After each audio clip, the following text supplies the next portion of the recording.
No matter how far along you are in your entrepreneurial journey, there are moments when you may feel isolated, stressed, or grapple with imposter syndrome. Just know that you're not alone, and perspectives from other founders that have overcome the same challenges can make all the difference. Comcast NBCUniversal's LIFTLabs offers you that perspective by giving a platform to Black and Latino founders navigating the startup world and life's everyday challenges in Season 2 of Founding in Color. This 3-part docu-series lets you hear directly from other underrepresented founders. As local sports network founder Dustin McMahon puts it, every time our company reaches a new milestone, I get further and further away from people who look like me. Each episode of Founding in Color offers up gems from startup founders like pop viewers Chris Witherspoon and Felicity Okumukan of Unscripted TV that will make you think and inspire you to action. Whether your business is still an idea or you're pitching to a VC for funding to scale to the next level, this is a series to watch. You can now catch all 3 episodes of Founding in Color on Peacock. Hello, everyone, and welcome to the next episode of the Everything Matters podcast. My name is Bradford Speaks. I'm your host, also the founder and CEO of BeLegendary.coach, where we transform leaders into legends. My very special guest today is a gentleman by the name of Marcus Jimenez. Marcus is the CEO and founder of a company called Breefly. Breefly is a cloud-based insights reporting platform that helps businesses transform mundane data into actionable insight briefs for teams. Marcus has been in this space of creative design for more than 20 years, and it's probably safe to say that Marcus is what I call an OG in the creator space. He was a creator long before this idea of being a creator for a career even came into existence. In fact, he cut his teeth as a creator, painting on the walls and train tunnels of Brooklyn, New York. He had a mentor pick him up in high school and saw his raw talent and began to groom and develop him to go down the path to chase the career that he's running today. What also makes this episode so special is that we're celebrating Black History Month in the month of February. Not that Black history can be relegated to one month. Black history should be celebrated throughout the year. That being said, Marcus is one of several CEOs and founders who are featured in the new docu-series on the Peacock Network called Founding in Color. This docu-series highlights some of the challenges, the successes, and things that founders of color bump up against in trying to get their companies off the grounds and their visions seen by the world. If you haven't had the opportunity to check out this truly inspiring docu-series on the Peacock Network, I encourage you to please go and check that out now.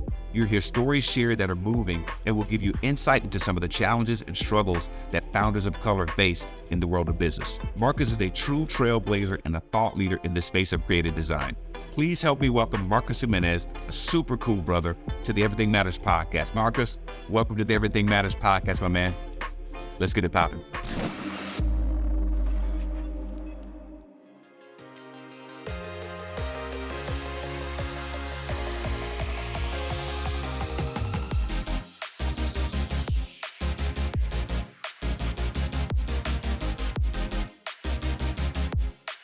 Marcus Jimenez, man, it's Bradford Speaks. And Marcus, we're on the Everything Matters podcast. Marcus, thank you so much for being with me on the podcast today, man. I know you're such a busy guy and got so much going on. I know you're home with your little guy today as well, who's not feeling too hot. So I appreciate you for making the space, man, for us to have this conversation, a very meaningful conversation. And I'm really thrilled to get it out to the audience. So thanks for being here, man. Nah, it's a pleasure to be with you. And, thank you for just creating the podcast itself. I do think, and listening to a couple of episodes, I think, things do matter. And I think getting to the core of some of these conversations, which is a fantastic topic, right? Come out with Founding in Color. I think we'll be able to dive into a lot of those things. But I appreciate you and I appreciate the time and the space to be able to tell our story. My pleasure, man. My pleasure. Yeah, I'm excited about the Founding in Color. When I found out about that project, I was like, dude, how can I be a part of this? And it just sort of turned out to be one of the network podcasts. So I'm awesome. So Marcus, I just want to kind of give a brief overview of a little bit about you and your professional career, some of the things you've been involved in, what you've done. You got some formal education, your bachelor's of fine arts degree from the Fashion Institute of Technology. And you were sharing with me off camera that you're starting to pick up some shoemaking, some custom shoemaking, and that's in your DNA. And we may get a chance to talk about that. But you've also been involved in a lot of things in the digital marketing space. You've been nationally recognized by the American Marketers Association, the Art Directors Club, and the Society of Publication Designers. In 2007, you were also honored by the Ad Color Industry Coalition as the Change Agent Award recipient for your dedication to the industry, diversity, and community, which is perfect. It's a perfect kind of a backdrop for the conversation we're having around Founding in Color. You also served as the board of directors for that organization until 2017, while also co-founding the Ad Color Diversity and Inclusion Conference, the industry's largest gathering of ethnic advertising, marketing, creative, and technology professionals. Man, what a brilliant resume you put together for yourself, Marcus. And you look like a pretty young guy so far, man. So I don't know how you got all this done. It's like 10 years. It's pretty awesome.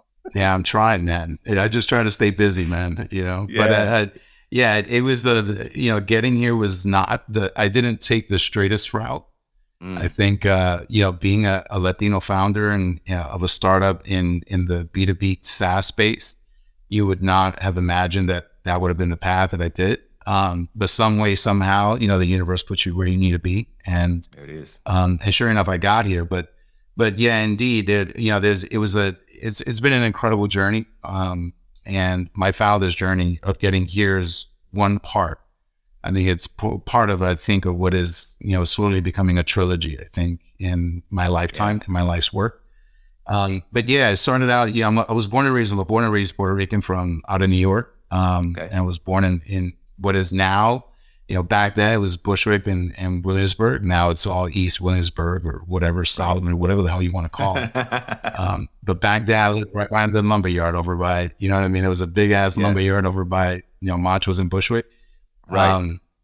And I still have family that still lives over in Tenite Projects over on Block 4, Block 3. And so I, that whole area and that era of growing up, was instilled a lot of grit, instilled a lot of, born into that adversity. But yeah, it came up through, I was a creative kid ever since, when I was a child. Everything from, chalk writing on the street, when I was, outside the house to eventually getting into graffiti writing, which got me into a hell of a lot of trouble, but it spawned creativity in me.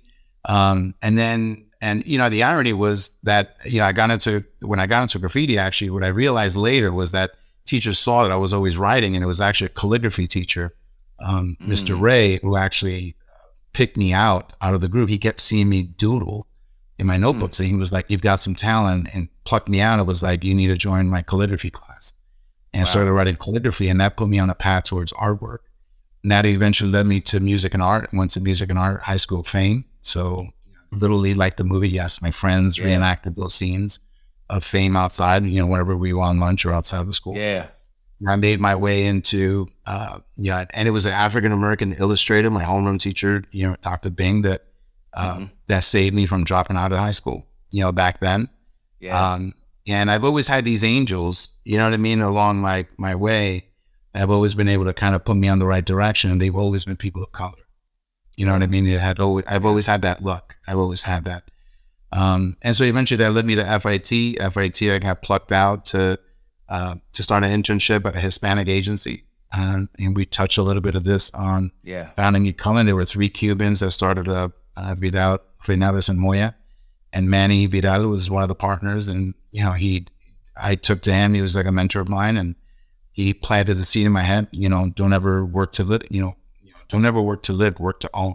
That was the seed that started me on the path. And after that, my trajectory just started growing from there. So I did the agency lifestyle, advertising and marketing out of New York. Did that, so I did the Madison Avenue thing for a number of years.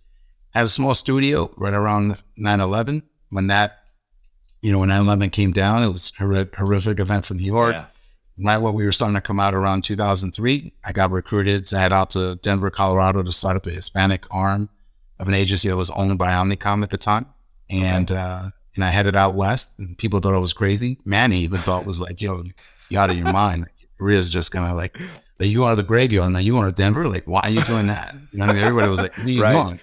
Right. And the opportunity, I realized now in hindsight, right? Hindsight is always 20/20, but I always had that keen sense of, I always enjoyed white space, doing the thing that nobody thought that they could do, and where innovation lives. And I always took to that. I always felt like I was always the kid that if you told them you can't do it, trust me, I'm going to show you that it can be done. Right. And I come from that. I'm cut from that cloth. I was born different. And so that being born in that adversity gives you that kind of grit, and it gives you that hustle. And I had that New York vibe in me, you know what I mean? I got that in my blood. And I was like, you know what? Yeah, All right, you don't think I could do that? All right, well, let's go do that. Right. And then sure enough, yeah, man. And then, and I was about it. I was like, all right, cool. Everybody thinks that my career is going to falter. And let's see what happens. When I went out there, it was a small pilot project that Coors had given the agency at the time, $1 million initiative. It was like, hey, look, don't screw this up, but we want you guys to handle all the Hispanic promotional marketing efforts, for Coors Light. And did that for about 5-6 years. We grew Coors Light into #1 brand across 7 different markets. At the time, we had built an entire discipline that Omnicom never even had, right? Promotional retail marketing for the Hispanic market. And drove that business. And after, did my time, 5 years in, I cashed in my chips and I was like, I'm out. I'm done with the agency life.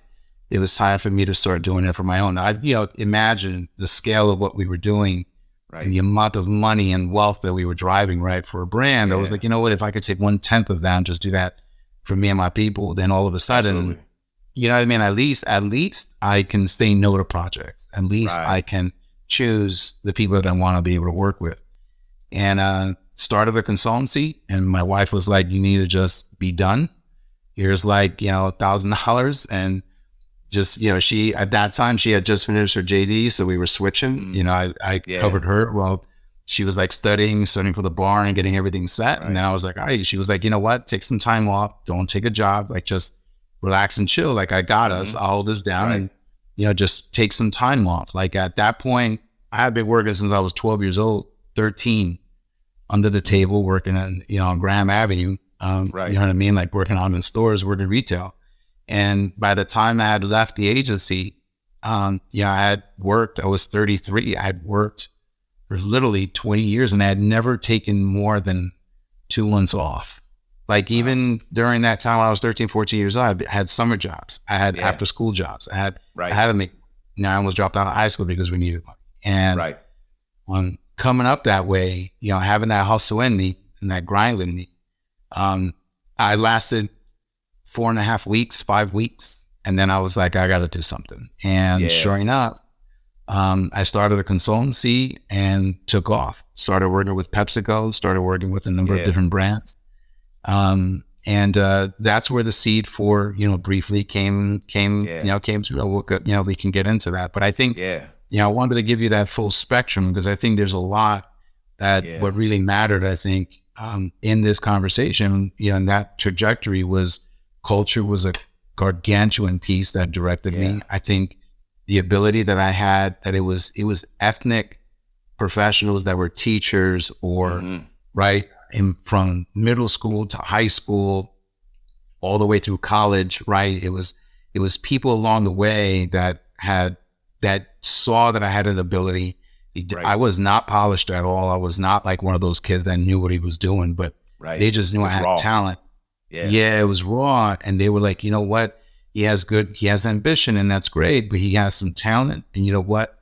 He has a good mindset. He's willing, he's going to hustle. Like he's going to work for it. And they put me into positions that allowed me to not only succeed, but they, when I screwed things up, you know what I mean? They gave me that kind of, that room, that runway to be able to fall and then get up and be able to learn from those mistakes.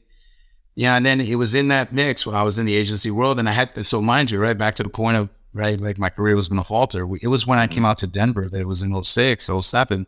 And I got recognized by AdColor, and I met Tiffany Warren, and me and Tiff became just instantaneous. She was like I always call her my Bonita, you know what I mean? She's like my little sister that. Right.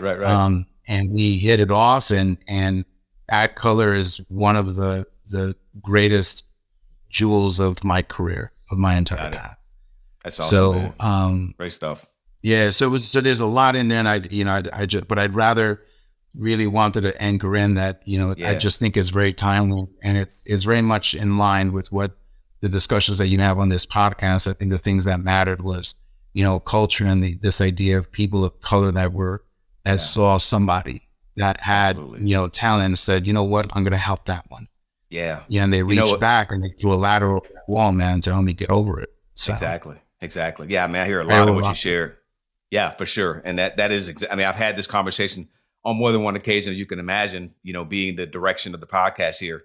as I hear you talk, one of the things I hear is mentorship and, having mentors. And it's one of the things that I really am committed to is making a difference with young people. And, it's very reminiscent of conversations that I've had here on the podcast before, because, I want to make a difference with young people. And I think they're the future. And, someone reaching down a hand to you and not judging you based upon your rawness, not judging you based upon the way you looked, not judging you even maybe based upon the way you act and where you come from and all those sorts of things that often get in the way of people being able to be fully expressed and really being able to see their own gifts and their talent. Somebody reached out to you, and I hear mentorship.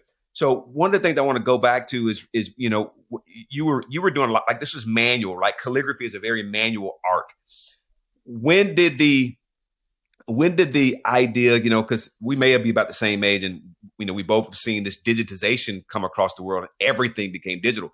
When did the shift for you happen, going from more of a manual kind of art with writing and things like that? How did it merge into becoming something digital? When did that take place for you? Yeah, so it was wild, right? So back when I was in high school, right? Man, this is wild, and I got some crazy stories on this too. So the net of it, right? The core answer to the question was it happened right around the time, the cusp of when I was coming from high school into college, and there's a reason for that. Like industry wise, I saw that really take shape on, like from an industry standpoint, I really saw it when I was in college, and I was right about to come out, right? Mm-hmm. However, it was right after that I saw it become more on a commercial or consumer front. And there's a reason for that, right? So now we get to the interesting part of the story over how that happened, right? Because it happened there were two channels, right? If you think about it, right? So first channel in college, I knew it was coming because when I was in school, so I went to FIT and at FIT I studied graphic design as a core major, but advertising design was my sort of like undergrad study, right? And in those courses, I had always gone to art school, right? I had mentioned I was in music and art, and I was doing calligraphy, and just like you said, everything was manual, right?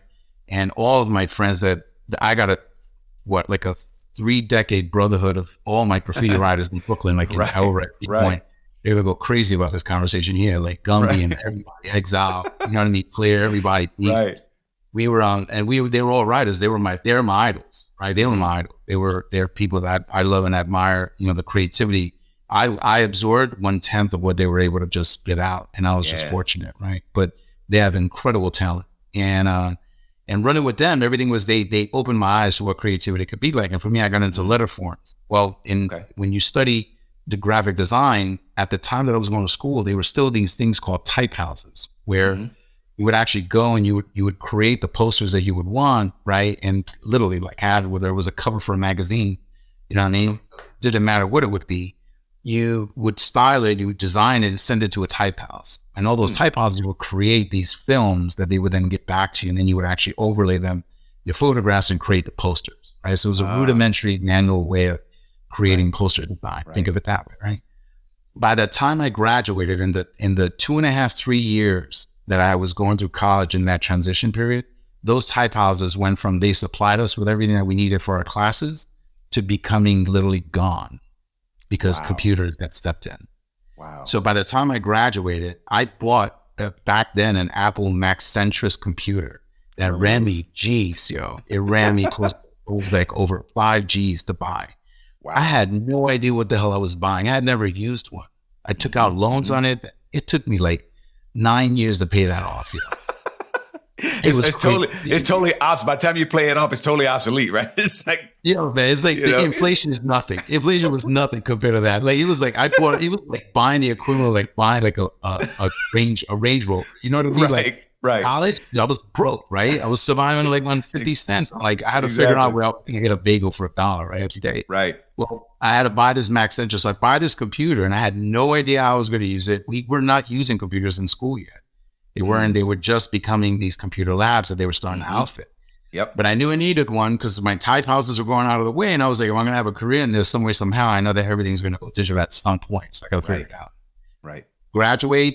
Boom. So now I'm on the outside. Consumer side, I started working there were like a couple of little different computer shops that were around. And I knew everything's going to go digital. And because I'm pretty well versed in how to be able to handle computers now that I own one, let me try to parlay that and get a job in one of these places. Kind of like a Kinko's before there was a Kinko's. Right. It used to be called Got a job there. And of course, on the side, I'm a hustler. So then I started hustling for like logo jobs. People would come in and give me their resumes. And I was like, hey, you do this thing. Yeah, you know what? I also do logo design. I do all this other stuff. And boom. And next thing you know, I was picking up a lot of other jobs. Well, that, because I still have my connects on the street. So Clear was a big time DJ. He's got his own record label now. And he was running, in New York. I mean, this is back in the day when all the street mixtapes were coming out. Right. Where I became one of the mixtape sort of like design kings. You know what I mean? So yeah. When Clear was dropping his things, he'd come to me, yo, let's go. We need to do a shoot. He was like, yeah, I want to do this thing, cut out this picture. I was like, now we got to go apart. Let's go shoot everybody. I still got the films today of us in Grief Point. Wow. Back in the day from way back when. And I was able to translate all of that manual stuff. I was right in that cusp, right in between the transition. And that allowed me to be able to take a lot of the mastery that I had learned of manual process, but then be able to apply that right to digital, sort of like digital creation and distribution. Right. And so I was fluid in that. Like that to me, it was just like the way I'm bicultural and Latino markets and in American sort of like cultural market. Right. Same thing. It was like digital and manual and digital and design and manual design. I was able to float between those two worlds seamlessly. And that's awesome, man. That's how everything kind of took off. But it actually, the roots of all of that and where everything really got ingrained, it actually wasn't taught for me in school. It was actually making mixtape CD covers. And here's the twist of just the hilarity of this.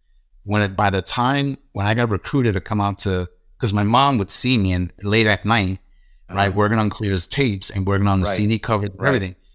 So my mom, she was like, a little Puerto Rican lady back in the day, and she was like, oh, you do all these CD covers, like, what are you doing? So when I got recruited to go to Denver, to come here to Denver and run the agency side of the business, I showed her my offer letter. I was like, look, Mom, I did it. I made the jump. What I mean? They were my mom looked at the letter, and I'll never forget this. And she was like, they're going to pay you that much money to make CD covers? Yeah, man. Yeah, Mom, man. They are. Yeah, it came full circle. You know what, Ma? Yes, that's how much they're going to pay. Exactly. I'll send you a little something every couple of weeks, and just know your son is making CD covers for a living. Really good CD cover. Really good CD cover. I'm talking to DJ CD covers out of Denver. Yes, exactly. Dude, that's dope. Hell of a story, man. Hell of a story. So I want to sort of transition over into, what you're doing at Breefly.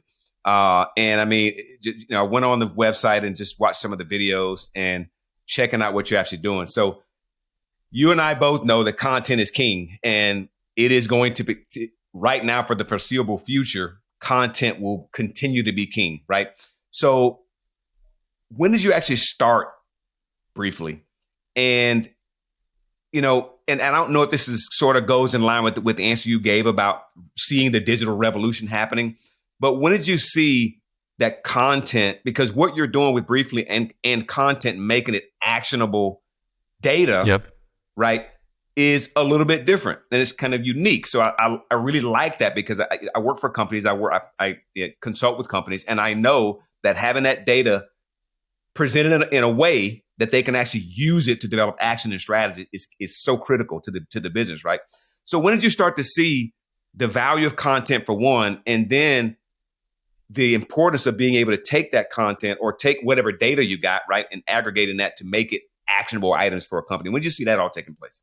So it was really interesting because again, I think there are periods that I think the way that we go through in ethnic culture, we have our own cultural sort of periods. Right. I think corporations go through the same thing.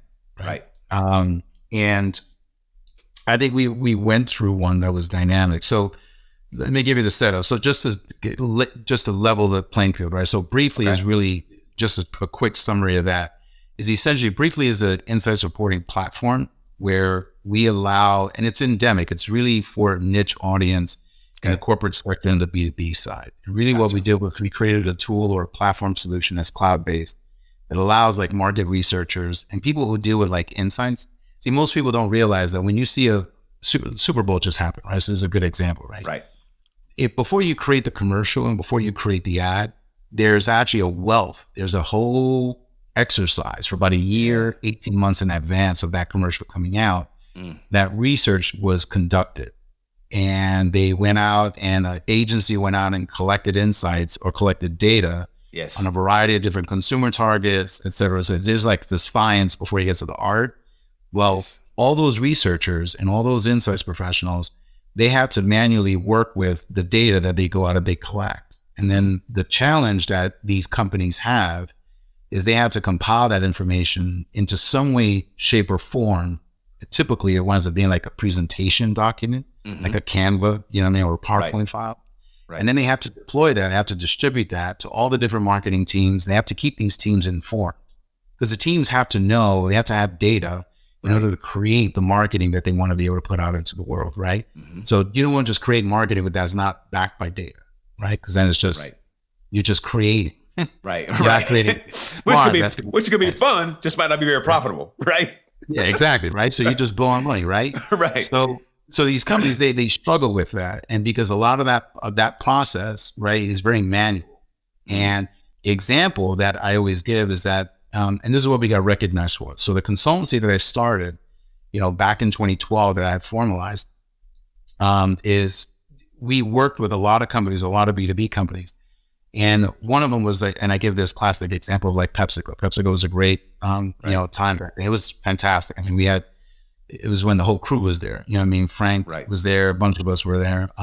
And essentially we had the insights department, right? That at PepsiCo, they would come to us. They'd be like, hey, look, you guys are really good at being able to package up like data. You guys have a way of designing really interesting things out of like presentations, out of a lot of the science that we have. Right. And they called us up one day and they were like, hey, look, I got like 400 pages of research that we went out and collected. So if you can imagine the amount of money that gets pumped into creating that kind of research is exponential. And they were like, hey, look, no, but nobody's reading it. I got 40 marketing teams from North America and I need them to have this information, but they're not going to read 400 pages. Right. How do I get this? How do I get this over to them in a way that they can use it? And so we did that as a custom reporting solution on the consultancy side. And what we realized was that this was a common pattern that we had seen. So this is happening now from like 2012, 2014, 2015, it's starting to really get, because data, right? If you think of what was happening in that time, mobility was rising, right? Mobile phones really came to prowess in 2010, 2011. Yep. And it started to exponentially rise. And so companies all of a sudden were struggling with not only teams being able to get access to their emails on phones, so mobility. Yeah. But they were also struggling with a lot more data now coming into the house, right? Coming into the company because big data started to catch on, right? Companies were starting to buy. You can amass more and more data. Cloud was was starting out. And then at the same time, the third piece that helped shift it all was that teams are getting younger. Employees, right, are skewing younger. They're not skewing older, which means that this is all, in all fairness, I love every millennial and Gen Z out there. I got an alpha and a Gen Z in my household. Man, nobody wants to read, right? Nobody wants long form. They want 3 bullets. Give me what I need to know right now so I can go chop and I can go, go do what I got to do. Because I'm not going to read 20 pages. I'm not going to read 40, right? Yeah. So why are you going to read 400? Yep. So a lot of that research was falling on deaf ears, right? Nobody was actually using it. So on the consultancy side, we helped package up a lot of that material and deploy that to their teams. And we did this with PepsiCo. We got featured on Digiday. That article's still up there. How PepsiCo sweeps up insights. It's a consultancy that we have, Sticky Docs. And we did that for a number of different companies. We started working with them. We worked with Diageo. Diageo, a lot of people may not know, but they're the largest liquor holding company in the world. One of the largest. So every major brand works with them. So same thing, right? They're a large company with a lot of sub brands and they do a lot of research and they need to be able to distribute and deploy. We did some of that work for them on their global teams, working with Smirnoff. And what we realized was as we kept doing this, we kept seeing the pattern. There was a pattern that was happening. And this is happening between 2015, 2017, really. And that's when the light bulb went off. And I was like, hey, wait a minute. We keep doing this on a 1-to-1. You know what I mean? This is stuff even happening. We did it with Fox Latin America. You know, in Latin America, same thing. They have distributed teams all across Latin. They had one insights team. They had to keep people informed that people weren't going to read it. And I put pen to paper and was like, you know what? There's got to be a better method. And because cloud was rising and platform solution was starting to rise, right? Startup ecosystems were starting to get built. And I was like, you know what? This may be an opportunity to build a product. If we could take all the best practices that we've taken with all these other brands, bake that into some kind of product solution, we could actually take that to market.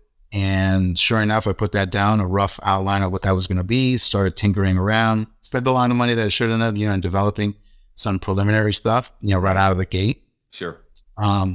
But we tooled around and kept trying to tinker at it. And then eventually, I connected with a good buddy of mine, Toby, who started a Boomtown Accelerators up here in Boulder. And actually, I should mention, before I got there, one piece that was instrumental for me to actually formalize what Breefly would be or what it would become actually happened out of the NUMI Accelerator that happened right before I went to Boomtown. So NUMI Accelerator was an accelerator started up by Angela Fenton. Okay. And you know Angela, and if you don't know her, you got to look her up. But she is, I call her, she belongs on the Mount Rushmore of ethnic founding and startup in tech. She's the CEO of Streamlytics, but she ran the NUMI Accelerator that eventually sold that off, but she's known and renowned in the tech sector because she was based out of and helped start up. If you look at Black America, the CNN special that they did, and they featured all thing on tech entrepreneurship and people of color, Angela's on there. Like that's what I mean. She belongs to Mount Rushmore. Heavy hitter, yeah. And she's she about it, man. And so I went down to Miami. She was like, look, you need to come down and just spend a week with us here, come to the accelerator, and let's put it all down on paper. Let's see what we could do. And man, after a week with her, it was like, yeah, I know what Breefly can be. It helped solidify the vision. I give her a lot of credit for that. Absolutely. And then eventually I went to Boomtown. My boy Toby was like, hey, look, you got a great idea. It's a great concept. We need to formalize it. Come to the accelerator, and that'll help we can actually put it down and get you to an MVP product to be able to get it. And Boomtown really helped us to put the deck chairs in the right order. Do you know what I mean? It really, a lot of ideas. We were all over the place. And being an ethnic founder, you don't have resources. You don't have people. And I was lucky. I was lucky because I had Angela. Yeah, I went out and I looked for it, but I found Angela. And then now I was like, Angela, that's it. Ask Tiffany. Same thing with ag. It's like you ain't gonna lose me now. I'll be annoying. You know what I mean? I'll be around. I'm cousin. I'm primo now. Right. So now I'm just gonna roll up in the house. You know what I mean? I'm gonna roll up on a Saturday and just be like, yo, I need help. You know what I mean? And so they were instrumental in helping guide my thinking. And Toby, same thing. I met Toby when I was taking my EUA classes. And it turned out that Toby happened to found this accelerator and was like, look, you could come here and figure this out. But I'll be honest with you, Boomtown really, they had a real structured format and educational process, systematic. They had the right people, the right trainers. I mean, it's a robust, program that you go through, and that's where they're nationally renowned. Awesome. And so going through that process was crucial, because otherwise I don't think I would have been able to get out of that. And we got, the people that handle our, Curve 10, they're the guys that they're mentors of ours, and they were advisors that we found through Boomtown. They handle all of our development. They do it all at cost for us, and they've helped us, build Breefly into an MVP product. And so that happened in 2018. We graduated from the accelerator back in 2018. Okay. And then came out. And then, a big thing for founders, what they tend to realize, especially in the SaaS sector, is, a lot of these founders, they think the game is actually to get funded. And look, funding is a path to get there. But it is not the path. And I'm not going to dive into that much. And we can, again, I'm happy to explore wherever you want to go. But I do think that what's important to call out is that, we went the path of self-funding. We went the path of bootstrapping the startup. Okay. And a large part of that just had to do with time. Look, I'm old school like that. I build great products. That I can do. I could design the best of them. You know what I mean? I don't write a line of code. I do not. I mean, it's barely enough that I could proof JSON when the engineers give, you know what I mean? Like, right, you know what I mean? Right. Like, you see that. But I knew what I'm really good at is knowing what I don't know. Right. And making sure that I can go out and find the right partners to be able to help complement the things that I lack. Yes. And you have to be very astute you gotta be humble to know that, to know where your line ends and how much I could learn. Now I could learn anything to be deadly, but I cannot learn it fast enough to be a master when I know I got to move this fast. Exactly. And I chose to bootstrap, and I was fortunate to be able to do that. I had a consultancy. I had the ability and the means to be able to do that. Right. But I think it's important to just call that out, and we can dive into that if you want. But again, that transition really happened. Breefly became really formalized in 2018. And then since that time, we've been in bootstrapping it. And then the reason for that is because it allows us to be able to go out and do what in the B2B sector, when you're figuring out product market fit, it's not like you find out on Monday and then Tuesday. Right. Right. Founders think like, oh yeah, when I launch, that's it. It's the thing. And then the investors are going to come. Right. No, man. Like I said in the show, launching is cute, survive, make payroll 7, 8, month 9, month 10. Yes. And then a saw, you know what I mean? And then you got something, then you could really say that you're a founder. Launching is not founding. Exactly. Right. I mean, and so I it totally agree. I want to get into some of the challenges of being a founder of color. Right. But I just listening to you talk, one of the things I hear is that you're willing to be vulnerable. Like, you got to know where, hey, this is not my area. I can manage it to a certain degree, but I'm like, you know what? This is just not what I do, right? This is not, your area, your lane. And like, this is where I thrive. I can design the shit out of anything. Now, writing code ain't what I do. I could probably figure it out, but all it's going to do is prolong what I'm trying to do and prolong getting to market, right? And if we want to get to market in a reasonable time and begin to get some kind of an ROI, then we've got to know where our limits are. And I think that's huge for a founder and an executive to just be able to know, hey, this is not my area, and I can spend a ton of time here and not get anywhere, right? So how do I create partnerships, strategic partnerships to help me get to where I want to go? How do I enroll a mentor, like you did, right? And what conferences and what other platforms are available out there that I can see how I can scale this in a reasonable manner that's effective. So I love that you were willing to say, hey, you know what, this ain't my area. That guy right there, though, he kills it in this area. Let me go get him, right? Yeah. And work with that person. Man, it's really great. So Marcus, and you also talked about, you bootstrapped it all. And we know that a lot of founders aren't able to do that. And fortunately, you were able to do that. Again, that might prolong some things because you got to manage cash flow, et cetera. But you're willing to do that, right? What would you recommend? Like, what other avenues might you have considered, or what other avenues have you seen other founders of color who might have limited access to gain funding to fund their projects? What other recommendations would you give them? Things that you've seen work for other founders? Yeah, no, absolutely. I think you hit it on the head. I think that, in my case, it was specifically the ability, because I had a consultancy. Right. And I knew that in the initial phase of creating the product, like I knew that there's just a reality of, and again, experience teaches you this, right? So in having built other products, also, you just got to be savvy. Right. And this is the Brooklyn. Like I knew when we were doing the custom development stuff, I always knew that further on down the line, I was going to develop something.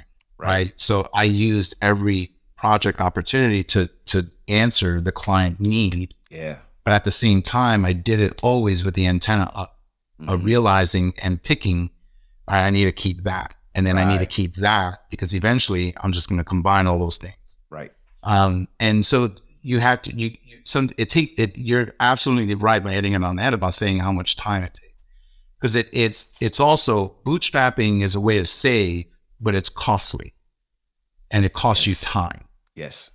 And that's an important equation that you have to be cognizant of. You got to be conscious that, you know what, if I could take the time to try to learn it, but am I trying to learn it to be greater than and be a master at it, right? And control that area? Mm-hmm. Or do I need to learn enough so that I could be dangerous enough? Right. So that I could get out the door. And what I think the one thing that a lot of founders don't have is clarity, because there's so much coming at you. Yeah. that you don't realize that your product is a marathon.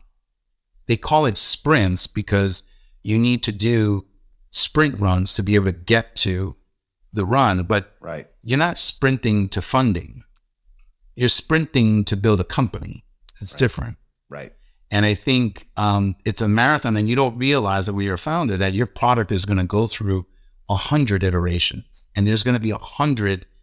There are 100 levels that you just got to keep climbing. Yeah. And you don't realize you just don't have that kind of wisdom to know that I just need to get to now and level 3. How do I break down out of the 100 levels that I got to get to? How can I just break down what I need to do to get from level 1 to level 3? Because level 1 to level 3 may cost you $50, right? Right. But all you're thinking about is level 100. Right. Right. Many founders will think, well, what happens when I get funded? Well, you don't realize that when you get funded, you're giving up more than half of the equity of the company that you have. So you're going to work all of that way to get there. And then all of a sudden you're going to have to give it all away. So you actually may want to prolong that as far as you want. Now, in my case, learning how to be able to make that transition and kind of figure out what I needed to do meant compartmentalize. I had to break down the things, understand that, you know what, right now I just need to have a landing page, and I just need to be able to design that. I need to have a logo that's going to be on there. I need to have a couple images, and I need to have a couple blurs of copy. Right. That's it. Because the only thing I'm trying to do is I'm trying to test whether or not someone will click on the button that I want them to click. Right. It literally is that. Right. The art of this is actually being able to break down a B2B cloud-based SaaS solution that people can subscribe to, right? Made for enterprise market researchers. Right. No, you're just trying to figure out, I got to do a landing page. Right. I got to get people to click on a button. And what do I need to tell them in order to be able to click on that button? Yes. That is literally what next month could be about. Right. And so founders, they get, you know what I mean? They get spun up because they think that they have to think through. Yeah, you got to think through, level 100, but you don't have to solve for level 100. Right. You got to solve to level 3. And then they only cost you $50. So I think compartmentalization of what the problem is, that being able to break that down into something that's right, usable and functional. And when you can do that, right, for level 1, and you can continue to do that, that helps you to assess, and that helps you to be able to see, you know what, when I get to these levels, I'm going to need some money. Yeah. Right. So maybe what I need to do is, my case, it was like I knew that I had to park every new project that I was able to get. Sometimes I couldn't get additional freelancers to do some of that work, and I had to do it. Right. Right. So that wasn't putting that money out of pocket, and I had that carved out a couple more. Or sometimes I just knew, I got to hustle up. If I could land an extra project or two, that's going to give me the funding that I need to pay for the engineers that are going to need to develop the code. Exactly. Right. Downside of not being a technical founder. Exactly. But I then split that cost with the engineers. So Curtin was like, yo, if you're going to handle all the UIX build, like if you're going to design it all and you're going to handle all the testing, well, then we don't have to do any of that. You're just going to pay us for the development. I didn't know that. Well, all of a sudden, whoa, wait a minute. You know what I mean? So what would have been like a $5,000 expense on writing code, right, to build out this huge feature, now all of a sudden becomes like a $2,500 one. Why? Because I'm designing all of the front end, right? And I'm supplying them all the pages. They don't have to figure any of that stuff out. And then we handle all the testing. So you can also barter, right? You can also share. That's a good point. Right? The areas of development that need to get done. You don't have to, it's not like king caboodle. It's not like baby in bathwater for everything. You know what I mean? When you line up another potential. And that's the thing about being aware and having the humility to know, like being a founder is not just about networking and knowing the investors or only being a technical founder and then thinking that you're going to write all the code. I mean, yeah, that's great. But when you're building products are about user experiences. It's about storytelling. Yeah. It's about, right? Like it is so much more than the technical piece of what it is that you're delivering. And I think a lot of founders, they get caught up in holding the cup so tight. You know what I mean? That it has to say all these things. Man, you have no idea. Man, it's like, perfect example is like, we put this thing out. People are like, oh yeah, I thought Breefly did this other thing. And I was like, but I explained to you on the page with the button what it does. How did you get that? Right. And you realize that there's a million definitions for the one thing that you can do. So anyway, so the point here is that I think founders that when you talked about the humility, the ability to being able to, you got to park your ego. Yeah. Right. Because you want to park your ego. You want to get you want to have a humbling experience. Take whatever product that you're developing right now, put it in the market. Right. Put it in front of your potential customers. And that's what we did. I took the MVP of what Breefly was going to be as a concept, and I put that in front of all of our current and past clients and had to sit there and have them tell me like how shitty it was. Right. You know what I mean? How bad of an experience it was. Right. And that is what enabled me. That's where the humility came from. It was like, no, you got to build, you are at the service of who you're serving. That's right. Period. Facts. When you build products, it's serving leadership that way. Yeah, you're leading them down a path to where things are going to be better for them. Yeah. But you have to do it in such a way that you have to have humility. You can't just be, you know what I mean? Oh no, like I know where we need to go. You're going to be on an island by yourself. Right. Yeah. Because nobody wants to work for somebody like that. Nobody wants to partner with anybody like that. And this is the one piece that culture, this is the downside, right? Of when you're an ethnic founder, you got a lot of like fight in you, man, because you angry as hell. Right. Like you mad at the world, right? Right. But you ain't like nobody's cutting you checks. Nobody's cutting you checks. Nobody's like ain't nobody looking for us. Right. Like, you know how lonely road this was. Like we even talked about this on the show. Yo, it's lonely, man. And the more up you go, the less of people that you look like are going to be with you. Yeah. That's just a fact. So true. It's a fact. Okay. So when you get to that point, I think the cultural piece is incredibly important because you have not thought about, you've been learning so much to become a founder that you join these new networks, you go to these new spots. Right. And then you think you got to be this hard. You're carrying all that angst with you into these rooms. And then you realize, oh, you know what? This like, you're making the transition. Like right. This is actually now happy time. And I know it can be very aggravating because a lot of people are not, but you actually have to have the humility. You have to have that sense of, you know what? Like I know myself. And that's where, you know what I mean? That authentic side of you really has to be able to come through. And I think a lot of times there's a lot of cultural biases that we bring into those rooms. Right. And I mentioned this on the show, you know, like debt, right? And what that involves. Yeah. Mental health, right? The stigma of Hispanic and Black men being able to talk about, you know, mental health. Like, well, I don't feel right. You know what I mean? Like, I don't feel like talking to people and it's been a couple of weeks and you know what? Maybe I just don't feel right. Yeah. Who are you going to talk to about that, right? Like, sometimes you can't even go to your own family because your family go look at you like if you get therapy, they don't look at you like, yo, whoa, man, you know what I mean? Yo, Mike is a little crazy right now. Like, right. You're going to be all right, bro. So, you're going to be all right hanging there, dog. You're going to be all right.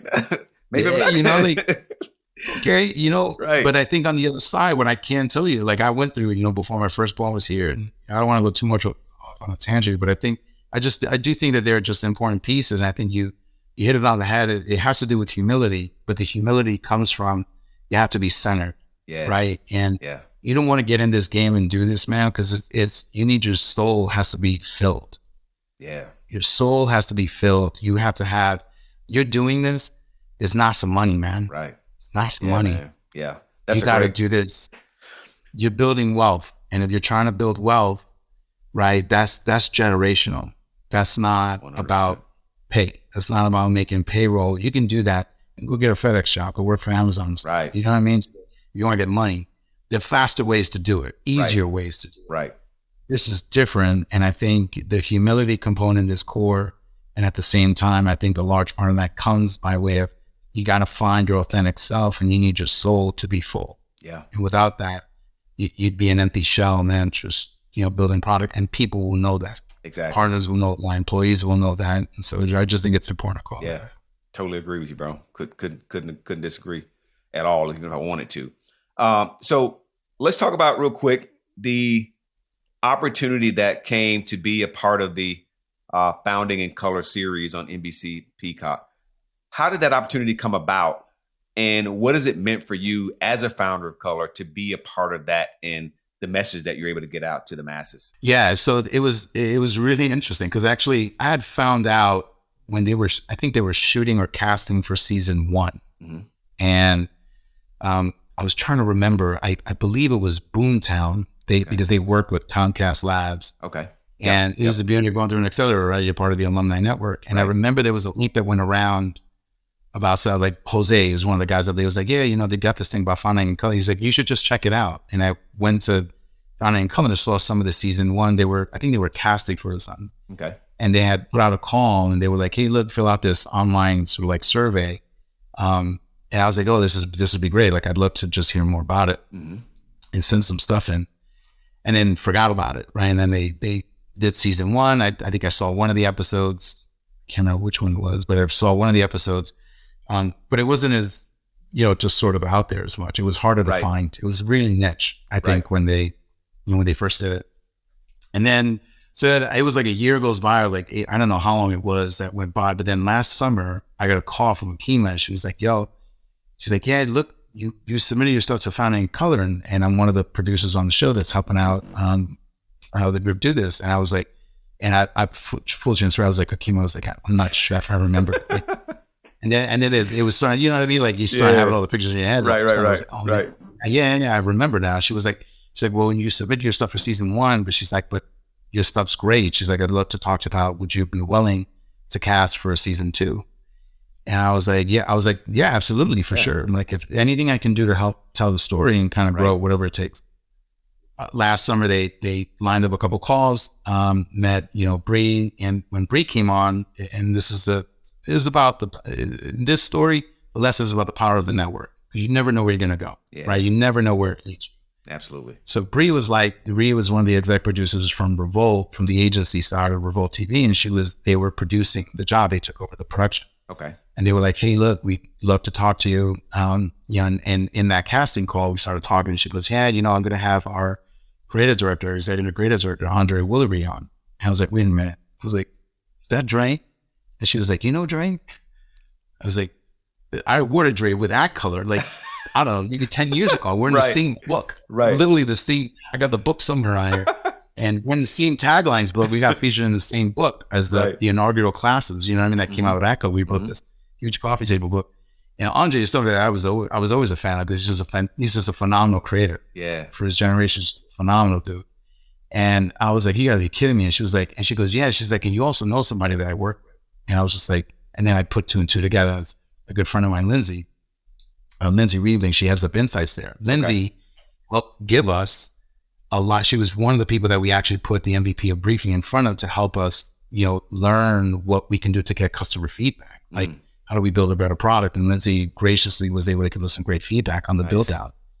And, you know, the world all of a sudden went from, you know, like very far and distant, you know, Kima saying, hey, yeah, would you submit your stuff, to all of a sudden becoming like literally within not 6 degrees, but like within 2 or 3 degrees. Wow. You know, like the world got really small real fast. Exactly. Yeah. And that was last summer. I was, you know, heading up, I was one of the founding co-chairs here at Denver Startup Week, and they called me up and they were like, hey, look, you know, I was volunteering some time. They called me up, like, look, we want to put you on a cast and have you with one of the groups. And that's when I met Ofo, and one of the most beautiful souls I think I ever met on this planet in my lifetime. Ofo's, you gotta have, I mean, he's just a phenomenal human being. Yeah. Laurel and you know, Chantal. I mean, it's just the founders that they paired us with, and we vibed. They put us on a call, and we had 2 calls with each other, and we just vibed. Everybody just, you know, was about it, and they all have amazing stories. I'm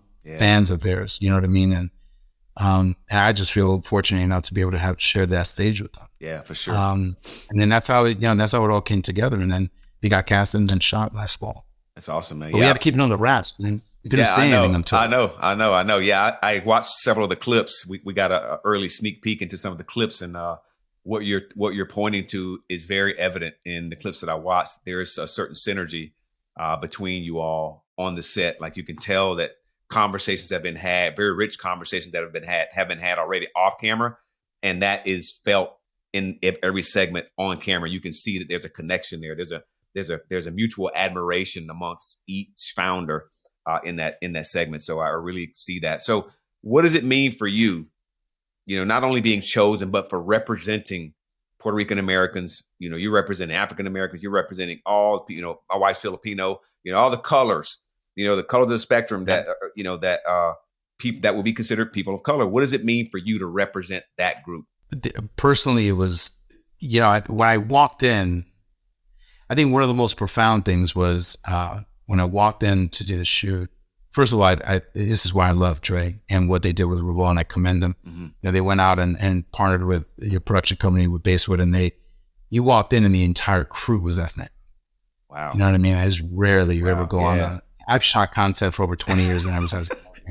It is a pain in the ass to try to fill out your entire crew. And I tried it. Wow. You know what I mean? Every time I shoot in LA, in Miami or New York, doesn't matter where, I always try to fill it out with as many people of color as I can. Yeah. Right? And they just did it. They nailed it with incredible talent. You know what I mean? Of shooting the show. So I think when you walk in and you realize you're one's cousins. Yeah. You know what I mean? Yeah, for sure. Then all of a sudden the profoundness is different. It's like what I would tell people when I was on the board with ACON, we were building out the conference. I would tell the same thing to the award winners. I'm like, listen, when you go up there to talk, you gotta get tight. Cause it's like, I don't think you understand what the people that you're going to be talking to. And these are global creative directors. And they're like, nah, man, I've done this before. This is not. And then they get up there and I'm like, no, I don't think you understand. It's like you're in a room with all new cousins and now you got to talk to that. Yeah. That's not talking to the industry. You're not talking to the industry. You talk industry, there ain't nobody going to feel you. Right. And they got up there and I literally have had people come off and cry because they're like, yo, that's such a different, and that's for me, that's the world coming around to bite you in the ass. Cause then when I rolled up on set, you start realizing that when you're telling these stories, you're just like, oh man, because for the whole time, you got to understand when you're a founder and you're an ethnic founder, you're by yourself.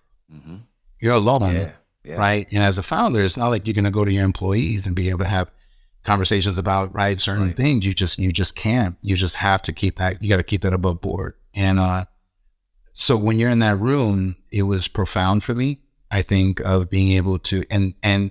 It's one thing to have lived the story. It's another thing to actually say it, right? To say it and put it in the universe in that way, in that context.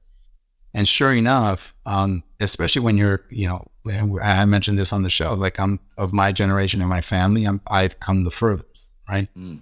And so no one has come this far. Right. And so you are really venturing along, but you realize I've had decades of putting culture on my back and carrying it forward and doing whatever I can. Yeah. Right. From mixtapes and legitimizing mixtapes on the street corner, right? to building $1 million campaigns for brands, right? That represented Latinos in the way that was rich in context and that was true to us, that was authentic to us. Yeah. I've done that, right? Did it for decades. And I felt like being able to go in that room, the humility that you have to have of being able to have that space. Yeah. I commend the production company for giving us the safe space to create it, to allow us to be vulnerable in that way and have these kind of conversations that you cannot have every day.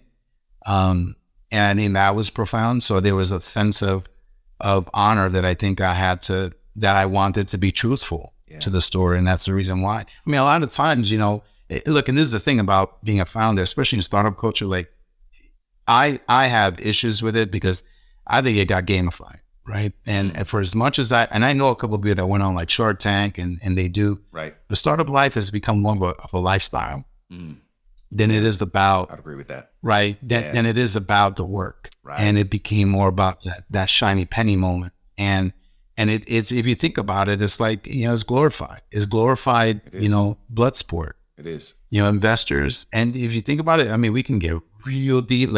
We went down behind the scenes, of how just even in investment groups, you know what I mean? It's very much like Gladiator night. It's there's 12, go to a pitch competition. There's 12 of you. Here's some swords and sticks and beat yourselves to that. Whoever bludgeons you and the last one standing that we that's who we're going to fund. And if you think about it, it's a little counterintuitive, but it's become gamified and it's become more of a lifestyle. Yep. You know what I mean? People trying to make fast money. And I'm not about that life. You know what I mean? I'm about that. I'm about that real. I build products. You know what I mean? I build it. And, and I find amazing talent, right, to try to work with. And I try to find people better at doing things better than I am, better than design than I am. And all I try to do is try to give them runway And I look at my job as being a way to be able to give them the room to be able to fail and to succeed and to reach their apex. Because if they're there, then I can just ride them along, you know what I mean, and make our way up. So I think there's a lot that gets baked in, but the honor that I felt that to have to carry that into the room and be truthful. Yeah. To my legacy, my family's legacy, my culture's legacy was important. And the winning piece of all of that, and I think the piece that I think felt incredibly rewarding was, you know, afterwards, Jason came over to me. He's somebody that has written for a lot of, you know, he's one of the key journalists in hip hop culture. Came over to me. He's Puerto Rican. There's a feeling. He was like, yeah, I just really want to thank you for like not letting us get lost. That there is a Boricua that's up there and that's actually trying to do this. And the fact that you told your story, and it was, to me, that was the way of the universe kind of rewarding me. Yeah. Of being able to say, hey, look, you know, you did the right thing. And so, but humility and honor, I think those are the two things that go hand in hand. That's what I remember most. That's dope, man. I mean, you're, you know, and you mentioned something a second ago, you know, that, and this is how I see leadership, like being a leader. In fact, with Zaira, the interview I did with the immigration attorney, you know, that's what we talked about. We talked about what it means to be a leader, and being a leader is being a space for other people to really thrive and for help them fly. Like, you don't have to do everything, right? You create the space so that everyone else around you is free to just be in action. And all of a sudden you look down the road, 3-6 months down the road, you're like, damn, we did all this. Wow. Yeah. Because you just created the space for them to just be whatever they want to be, whatever you want to do, right? I'm here to guide you. I'm here to consult with whatever you need. But at the end of the day, I want you to go out and do what I hired you to do. And that's to be great. And I know you already can do it because I've seen your work. You bring a body of work with you. So I know you can do the work, right? So I love that, man. One last question, Marcus, I want to ask you. On the Everything Matters podcast, I always try to highlight like the future, right? And you already mentioned legacy. You know, you have kids that you're raising, you know, and one of the things, I work in the tech space as well as an effectiveness coach. And there are not a lot of, there are more now, I think, than there were 5-10 years ago, for sure. But I don't see a lot of minorities in the SaaS space. So what would you say to some young person who may be in college or maybe even in high school, middle school, and is enchanted with technology, you know, may want to pursue a career? What kind of advice would you give to someone who's looking to maybe make that something for themselves, maybe even be a founder one day? What would you say to them? I think number one, right out of the gate, is I think there's been so much of an emphasis of STEM, and I learned this with my own son. Yep. And he's phenomenal. He's he can do the math. He actually has already got there. He's only in 7th grade now and completed Python level 2. Awesome. But he's not an engineer, man. He's not a coder. Yeah. You know, and I think what's important for young people, especially, is to know that to get into the tech sector doesn't mean that you have to write code. So true. I don't write a line of code. So true. But I built a multi-million-dollar business to be able to do work that has done profound work in the space. And I made my dent in the world without ever having to do one line of code. Yeah. And so there are ways of you being able to do it without you having it. Like, there's not just one road. I think, and if there's anything that I do moving into the future, it's really to help broaden what the appeal of the tech sector can be, because I think there's so much that's needed. Yeah. Everything from the design of the front end, right, which has nothing really to do with technical ability. It just has to do with everything that has to do with it. So like, if you design and you love to be able to, if you love to organize things, if you're like into, you know what I mean, like color coding and you can curate content, there's a place for you in a B2B SaaS company, because there's so many different disciplines that are needed to be able to bring a product to market and to find success with that product. Indeed. But it's not just the engineer. It's not just the math, you know what I mean, of running code. And so I'd love the idea and the opportunity to be able to kind of broaden that definition of what it means to be someone who's ethnic, because there's a lot of talent that's out there in the ethnic community. Like, we hands down are the creators of culture, right? We lead where culture goes. Facts. And that stems from everything to fashion, to art, right? To design. And you don't have to be a technical person if you wanted to bring that discipline to a sector that really needs it. Yeah.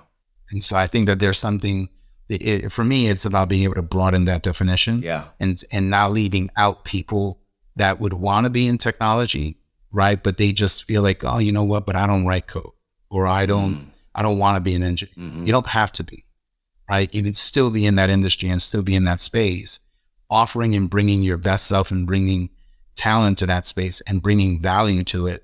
And you can still do that, right? Without ever having to sit in the engineer seat, right? You could still support it. You can lead it, right? Because engineering alone doesn't market products, right? So engineering alone doesn't design the product. Right.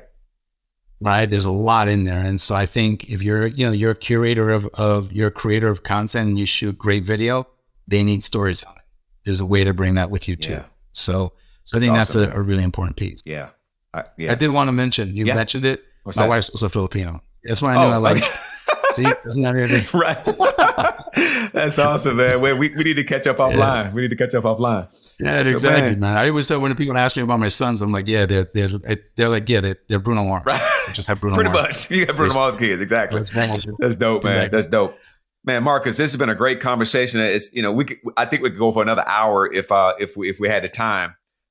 Is there any? I want to give people an opportunity to follow you and follow what Breefly's doing in the B2B sector. In utilizing data and what you're doing to give actionable insights to businesses. How can people follow you on social media if they want to follow you personally or follow the company? Where can they find you on social media? Oh, absolutely. So on Instagram, you'll find us. We tend to gravitate a lot more towards Instagram, but if you want to find us anything on Breefly, you can go to LinkedIn. Okay. We're on LinkedIn, so Breefly app, so Breefly app. And you'll find us on LinkedIn. You'll find me on LinkedIn under Marcus Jimenez. And so that'll be easy to find me there. Please do feel free to contact me. I don't have anybody handling my socials. I do it all. Awesome. So I do all of that social engagement. So if you do reach me through there. We're on IG as well, so you can catch me on the gram, under Marcus Jimenez. If you see a lot of shoes in there, it's because you mentioned it. Yeah, I am a shoe designer as well. So yes, you'll find me on the Safari. That's a spring line coming out, so I got to get ready for that. Wow. But yeah, man, I'm just trying to stay busy. But yes, you can find us on, if you look for the site itself, breefly.io. So BREEFOY again, .io. That's our marketing site that'll give you a really good context and background. And again, if you can use that as a default, you need to reach me, just fill out any of the forms there. They all come into my inbox. So I'll be able to hit you up there. Outstanding. Marcus, man, it's been a great conversation with you, brother. All the best to you, man, going forward, and excited to watch the entire series of Founding in Color, man, on NBC Peacock. If you want to continue to hear Marcus's story on a deeper level and some of the other founders in color that are going to be on this series, tune in to the next episode. When's the first episode? I know we're doing a panel on the 23rd. Me and the other podcasters talking about the series. When is it actually launching? Marcus, is it actually live now? Yeah, so the episodes, they all dropped on February 16th, so last Thursday. Okay. So if you have Peacock, hey, look, man, just don't buy a cup of coffee one day each month. Pick up Peacock for the next 3 months, give them some due. There you go.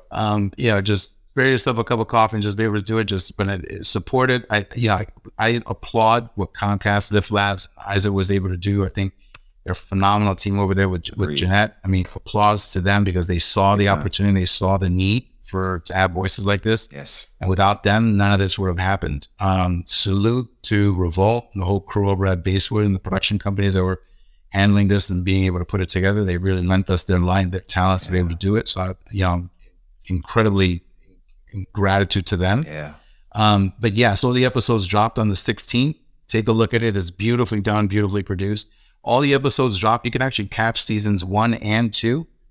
They're all available now in streaming. So there is no more time. Everybody kept asking me, what time are you show? I was like, it's stream. just drop it. Drop it, man. Go watch it. Catch it whenever you want. Catch it at 2 a.m. Exactly. You're on a train right now, go watch it. Exactly. You know what I mean? Like, tap in. But it's fantastic stories. There's something, look, I think the one thing I'd love for viewers to be able to, and listeners to be able to kind of get from this is that the shows are not just about us. They really are, especially, I think, important for if you're thinking about launching a business, or if you are a founder or you work with one, it's an immense resource for you. The one thing I took away from watching these episodes is that you can use them now, right, to learn, but in the future, if you are thinking about launching a company and then you do later on, 6 months from now, there's something in this series for you to go back and listen to the struggles of what people, to keep you aware of what's coming down the road for you. Like, that's the one thing I really applaud them in doing, is that they made it into a resource for you. That's not just you watch it one time and then it goes away. You can come back to this time and time again to be like, how did that founder deal with this problem? Right. That I feel like I might be dealing with. And there's a research, someone's got a story in those 3 episodes that can tell you that, that can help inform you. So it's kind of like a map. They've laid out a map for you, some of the pitfalls you might come across here. Yeah, that's great, man, for founders who are coming behind you all. Yeah, man. Great resource. Great. Well, Marcus, hey, man. Thank you, man. Thank you for hosting me, man. I really appreciated this time. My pleasure, brother. My pleasure, man. Anytime. Welcome back. I want to get you to come back maybe next year sometime and share more about how the app's coming along and what you guys are up to, man. And what else? How the shoe line's coming along, man. I got to check out the shoe line. I might want to pick me up a pair. You know man. That might be a thing. Yeah. You know what I mean? It just might be a thing. I love it, man. Well, hey, I acknowledge you, man, for everything you're doing, for standing in the space, for other founders in color, man, who are wanting to create something for themselves, for their legacy, for their lives, for their families, man. And I thank you for really just, again, for standing there, man, and being committed, being humble, being vulnerable, and just letting people really feast off of the knowledge and experience and expertise that you bring to the table in your 20 plus years of experience in the space, man. So thank you. I appreciate you. Thank you, brother. Thank you, man. My pleasure, man. We'll talk to you soon. Yeah. Stay cool. Stay warm out there in Colorado, man. Stay warm. I'm trying, man. I'm trying, yo. Yeah, color. Oh, my color's gone, man. I'm going back to the beach. Well, have fun, my man. Take care of yourself, brother. Talk to you soon. We'll go, man. You too. Let's go. This is Doris Brown's baby boy. We out.